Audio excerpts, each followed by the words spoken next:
एक रहस्यमय लिफ्ट जो कि अलग अलग पैरेलल यूनिवर्सेस को आपस में जोड़ती है और गलती से कुछ बच्चे इसी की वजह से अलग अलग यूनिवर्सेस में खो जाते हैं। अब क्या वे इन अनगिनत पैरेलल यूनिवर्सेस के बीच अपने रियल यूनिवर्स में वापस जा पाएंगे? चलिए शुरू से जानते हैं इस जबरदस्त कहानी में। कहानी की शुरुआत एक परिवार से होती है जो कि अभी ऑस्ट्रेलिया में कुछ दिनों की हॉलीडेज के लिए आया हुआ है और अभी वे ऐश ग्रोव नाम के 5 स्टार होटल में रहने आए हैं। यहाँ आते हुए वे काफी भीग भी गए थे, सो होटल स्टाफ उन्हें बताता है कि वे जल्दी ही उन्हें चेक इन करवा देंगे। यहाँ इस परिवार में कुल 5 सदस्य हैं, जहाँ इस कपल की सबसे बड़ी बेटी नीता, एक बेटा जेट और सबसे छोटी बेटी मैक्स है। अब होटल लाउंज में ही नीता को एक लड़का दिखाई देता है जो कि उसे अच्छा लगता है और वो उससे अपना मोबाइल नंबर भी एक्सचेंज कर लेती है, जहां दोनों कुछ ही देर बाद स्विमिंग पूल पर मिलने का प्लान बनाते हैं। अब मैक्स जल्दी से भागकर होटल की लिफ्ट के सारे बटन्स एक साथ दबाने लगती है, लेकिन तभी वहां होटल का ही एक कर्मचारी पोल आता है और मैक्स को ऐसा करने से रोकता है। दरअसल इस 5 स्टार होटल को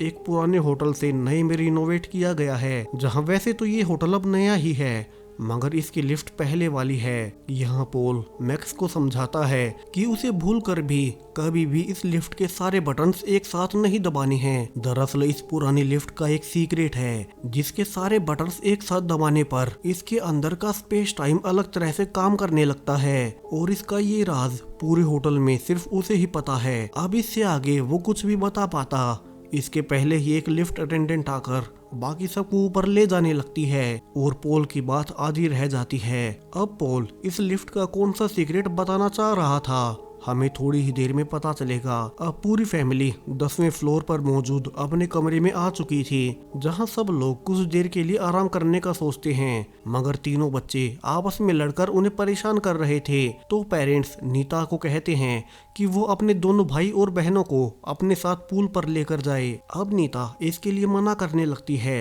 क्योंकि उसने पूल पर मिलने के लिए उस लड़के को बुलाया था, मगर अब उसे ना चाहते हुए भी अपने साथ नेट और मैक्स को ले जाना पड़ता है। अब लिफ्ट तक जाते हुए जेट ने चूंकि VR हेडसेट्स पहन रखे थे तो उसका हाथ हॉलवे की एक फोटो से लग जाता है। यहाँ नेट जल्दी से उसे उठाकर वापस रख देता है मगर यहाँ उसने जल्दी जल्दी में इसे उल्टा ही रख दिया था, मगर ये उल्टी रखी हुई फोटो जल्दी ही उनके बहुत काम आने वाली है। अब तीनों फिर से उसी पुरानी लिफ्ट में थे और छोटी मैक्स यहाँ पोल की चेतावनी को नजरअंदाज करते हुए फिर से सारे बटन्स को एक साथ दबा देती है और ऐसा करते ही इस बार पूरी लिफ्ट का स्पेस टाइम शिफ्ट होने लगता है जैसे कि उनके आसपास की रियलिटी बदल रही हो। अब कुछ देर बाद जब वो रुकता है तब कोई भी बटन काम नहीं कर रहा था, तो वे वहाँ से बाहर निकल जाते हैं ये सोचकर कि वे सीढ़ियों से नीचे चले जाएंगे, मगर इस बार जिस हॉलवे से वे पहले आए थे ये हॉलवे उससे काफी अलग था। यह मैट भी कहता है कि अब तो यहाँ का टेम्परेचर भी काफी बदल गया है और आसपास की चीजें, हॉलवे का कलर, सब कुछ अलग है, मगर इतनी जल्दी ये सब हुआ कैसे? अब वे पाते हैं कि यहाँ तो कोई सीढ़ियाँ ही नहीं है, सो वे वापस से लिफ्ट में जाने लगते हैं मगर अब वहाँ लिफ्ट भी नहीं थी। अब तो तीनों परेशान हो उठते हैं कि अचानक से ये क्या हो गया। अब वे वापस से अपने कमरे में अपने पेरेंट्स के पास जाने लगते हैं मगर अब किसी भी कमरे पर कोई नंबर ही नहीं था। नीता यहाँ अपने पेरेंट्स को कॉल करने लगती है मगर अब फोन का भी सिग्नल गायब था। वे अब एक कमरे का दरवाजा खोलते हैं ताकि उनसे मदद मांग सके, मगर यहाँ तो इसके अंदर इसी जैसा एक और हॉलवे था। यहाँ से वे अलग अलग दरवाजे खोलने लगते हैं मगर हर दरवाजे के पीछे सेम इसी जैसे अनगिनत हॉलवेज मौजूद थे और उनके अंदर और दरवाजे, यानी कि ये एक भूल भुलैया जैसा था। और यहाँ से तो छोटी मैक्स भी डर जाती है कि वे यहाँ कैसे फंस गए, जहाँ नीता उसे समझाने लगती है कि उन्हें बस लिफ्ट को ढूंढना है और फिर वे नीचे मेन काउंटर से हेल्प लेकर अपने पेरेंट्स के पास जा सकते हैं। लेकिन तभी किसी बड़े जानवर के पास से गुर्राने की आवाज आती है जिससे कि वे सब डर जाते हैं और तीनों अलग अलग भागने लगते हैं। और इसी बीच अब मैक्स नीता और जेट से अलग हो जाती है।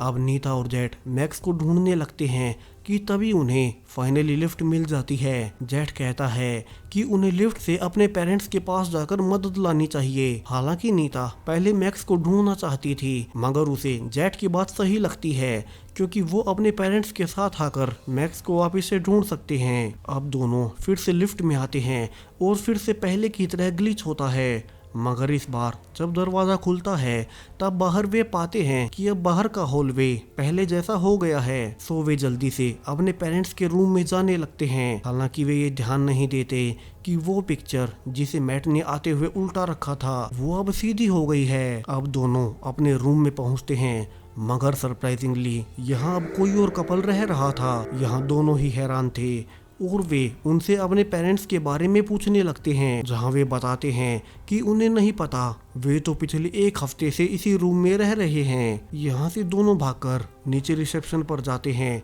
और वहाँ अपने माता पिता के बारे में पूछने लगते हैं। अब सरप्राइजिंगली जिस क्लर्क ने कुछ ही घंटे पहले उन्हें यहाँ चेक इन करवाया था, अब वो भी कहती है कि उनके माता पिता के जो नाम वे बता रहे हैं वे तो इस होटल में कभी आए ही नहीं। नीता यहाँ समझाती भी है कि सिर्फ कुछ ही घंटे हुए हैं, वे साथ में यहाँ आए थे और उसी ने तो उन्हें चेक इन करवाया था। और फिर ऊपर लिफ्ट में कुछ गड़बड़ हुई जिससे अब ये सब हो रहा है। और यही बात अब पीछे खड़ा हुआ पोल सुन लेता है। वहीं पोल जिसने कहानी के शुरू में मैक्स को वे सारे बटन्स एक साथ ना दबाने को कहा था, वहीं छोटी मैक्स जो कि अभी उसी खाली हॉलवेज में है, उसे अब किसी बड़े मॉन्स्टर की आवाजें अपने करीब आते हुए सुनाई देती हैं और वो वहीं छुप जाती है। वहीं नीचे नीता और मैक्स अब इंटरनेट पर अपने पेरेंट्स के नाम डालकर सर्च करने लगते हैं। वे यहाँ समझ नहीं पा रहे थे कि उनके साथ ये क्या हो रहा है। यहाँ नीता गूगल पर अपनी माँ का नाम डालकर उनका कॉन्टेक्ट नंबर निकालती है और उन्हें जल्दी से कॉल करती है। यहाँ अब उनकी माँ अपने ऑफिस से फोन उठाती है जो कि एक दूसरी कंट्री में है। दोनों यहाँ उनसे बात करने लगते हैं और पाते हैं कि अपनी जिस माँ को अब तक वे जानते आए हैं ये वो है ही नहीं। और यहाँ तो उन्होंने अपनी पूरी लाइफ पूरी तरह से अलग जी है। यहाँ उन्होंने अभी तक शादी नहीं की और ऑफिस में ही एक लड़का उनका बॉयफ्रेंड भी है। यहाँ अपने पिता के बारे में पूछने पर वो कहती हैं कि वो इस नाम के किसी इंसान को जानती तक नहीं और ये कहकर वो फोन काट देती है। अब यहाँ से तो दोनों के पूरी तरह से होश उड़ जाते हैं कि अचानक से इतना सब कैसे बदल गया। लेकिन तभी पीछे से पोल आता है और कहता है कि क्या तुमने गलती से लिफ्ट के सारे बटन्स एक साथ दबा तो नहीं दिए। जहां नीता उन्हें सब बताती है कि उनकी छोटी बहन मैक्स ने गलती से सारे बटन्स को दबा दिया था, जिससे पहले वे एक खाली हॉलवे में पहुंचे जो कि किसी बड़ी भूल भुलैया जैसा था और वहीं उनकी छोटी बहन मैक्स फंस गई। मगर जब से नीता और जेट वहां से निकले हैं उन्हें यहाँ पर सब कुछ बदला हुआ ही मिल रहा है। अब पोल यहाँ से उन्हें लिफ्ट की सच्चाई बताना शुरू करता है। दरअसल वो पुरानी लिफ्ट किसी तरह से स्पेस टाइम को उल्टर करती है और जब भी कोई उसके सारे बटन्स को एक साथ दबा देता है तब वो आपको किसी भी एक रैंडम पैरेलल यूनिवर्स में ले जाती है। और जिस खाली हॉलवेज की वे बात कर रहे हैं वो सभी पैरेलल यूनिवर्सेस के बीच की खाली जगह है जहाँ अलग अलग डायमेंशंस के अलग अलग टाइमलाइन के क्रीचर्स रहते हैं। अब दोनों बच्चे कुछ भी समझ नहीं पा रहे थे तो पोल उन्हें पैरेलल यूनिवर्स के बारे में बताने लगता है कि हमें लगता है कि हमारा यूनिवर्स ही अकेला है, मगर ऐसा नहीं है। स्पेस में हमारे जैसे अनगिनत यूनिवर्सेस एक साथ एग्जिस्ट करते हैं। हर यूनिवर्स में हमारे जैसे ही हमारे कई सारे वर्जन्स होते हैं, मगर हर यूनिवर्स में उनकी रियलिटी अलग अलग हो सकती है। जैसे कि उनके रियल यूनिवर्स में उनकी माँ की शादी उनके पिता से हुई और उनके 3 बच्चे हुए, जबकि इस यूनिवर्स में उसके पेरेंट्स कभी मिले ही नहीं और ना ही उन्होंने कभी शादी की, यानी कि इस यूनिवर्स में ये बच्चे एग्जिस्ट करते ही नहीं। और अब चूंकि बिलियंस ऑफ यूनिवर्स एग्जिस्ट करते हैं तो जिस यूनिवर्स से तुम आए हो अब उसे वापस से ढूंढ पाना लगभग नामुमकिन है। यहाँ से पोल आगे कहता है कि वे जरूर से उस खाली हॉलवे को ढूंढ सकते हैं क्योंकि वो जगह कई सारी अलग अलग रियलिटीज को जोड़ती है। तभी यहाँ जेट का ध्यान खिड़कियों में जाता है जहां इस यूनिवर्स में कार्स उड़ रही हैं, यानी कि ये यूनिवर्स कुछ ज्यादा ही टेक्निकली एडवांस्ड है। अब दोनों भागकर लिफ्ट से अपने रियल यूनिवर्स में जाने का फैसला करते हैं। तभी जाते हुए पोल उन्हें समझाता है कि अगर वे उस खाली हॉलवेज में जाए तो उन्हें संभल कर रहना होगा क्योंकि वहाँ कई सारी रियलिटीज से अलग अलग क्रीचर्स रहते हैं। अब दूसरी यूनिवर्स में जाने के लिए वे फिर से सारे बटन्स को दबा देते हैं जहाँ वे अब एक नए पैरेलल यूनिवर्स में थे, मगर ये जगह हर तरफ धुएं से भरी हुई थी जहाँ बाहर से भी गन्स और मिसाइल्स की आवाज आ रही थी, यानी कि इस पृथ्वी पर अभी वर्ल्ड वॉर 3 चल रही है।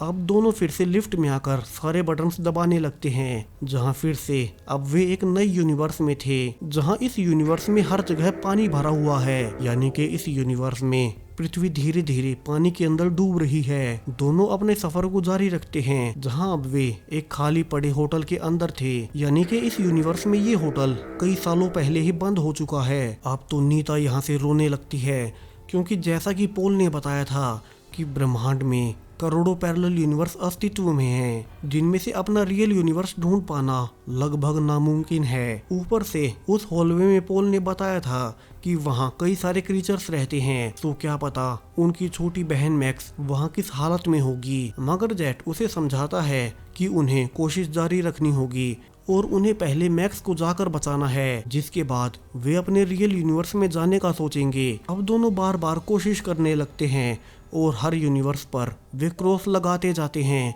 जिन जिन में वे जा रहे थे। और फाइनली अब कई घंटों के बाद वे उस खाली हॉलवे को ढूंढ ही लेते हैं और दोनों वहां पर अब मैक्स का नाम चिल्लाने लगते हैं, जहां उन्हें मैक्स की आवाज भी आती है। और उसकी आवाज सुनते ही दोनों काफी खुश होते हैं, मगर मैक्स उनसे कहती है कि उन्हें अभी अपनी आंखें बंद करनी है, क्योंकि यहाँ जो क्रीचर्स हैं अगर कोई उन्हें देखता है तो वे उस पर अटैक कर देते हैं। इसके अलावा वे उन्हें उनके रियल यूनिवर्स में भी भेज सकते हैं, क्योंकि वे इतने सारे यूनिवर्सेस के बीच में रहते हैं, तो उन्हें यहाँ का सब पता है। अब दोनों ऐसा ही करते हैं, जहाँ वे लिफ्ट में आकर उसे शुरू कर देते हैं। और फाइनली इस बार वे अपने रियल यूनिवर्स में वापस आ चुके थे। मैट पाता भी है कि वहाँ वही पिक्चर उल्टी रखी हुई है, जो कि लिफ्ट में जाने से पहले उसी ने रखी थी।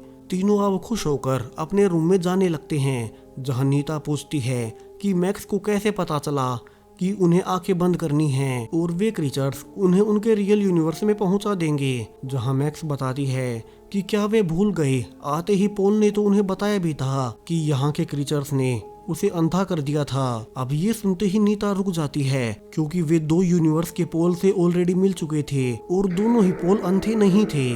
और यहाँ से कहानी में एक और बड़ा ट्विस्ट आता है। उनका ध्यान मैक्स के जूतों पर जाता है, जो कि अब रेड है, जबकि उन्हें अच्छे से याद था कि मैक्स जब उनके साथ आई थी तब उसने ब्लैक कलर के जूते पहने थे। यानी कि ये मैक्स उनके यूनिवर्स की रियल मैक्स नहीं है, बल्कि ये किसी दूसरे पैरेलल यूनिवर्स की मैक्स है, जो कि इन्हीं की मैक्स की तरह वहाँ भटक गई थी। यहाँ मैक्स भी कहती है कि उसकी ग्रैंडमा मर चुकी है, जबकि नीता के अनुसार उनकी ग्रैंडमा अभी भी जिंदा है। वे जल्दी से अपने पेरेंट्स के पास जाते हैं, मगर यहाँ वे पाते हैं कि यहाँ ऑलरेडी एक और मैक्स मौजूद है और यहाँ वो अपने पेरेंट्स को सब बता रही है। और उसने ब्लैक कलर के जूते भी पहने हैं, यानी कि वो रियल मैक्स है, जो कि पहले ही यहाँ आ चुकी है। यहाँ दोनों ही पेरेंट्स उन्हें देखकर हैरान थे, जहाँ मैक्स कहती है कि अब से ये दूसरी मैक्स भी उन्हीं के साथ रहेगी, क्योंकि उसके रियल यूनिवर्स को ढूंढ पाना लगभग नामुमकिन है। यानी कि अब इस यूनिवर्स में दो मैक्स हो गई हैं, जबकि वो पैरेलल यूनिवर्स की मैक्स जिस यूनिवर्स से थी वहाँ उसकी फैमिली उसे कभी ढूंढ नहीं पाएगी। और इस यूनिवर्स में अब से दो मैक्स होने वाली हैं। और इसी शॉकिंग एंडिंग के साथ ये कहानी यहीं खत्म हो जाती है। सो पैरेलल यूनिवर्स पर और भी वीडियोस देखने के लिए चैनल को सब्सक्राइब करें। Thank you.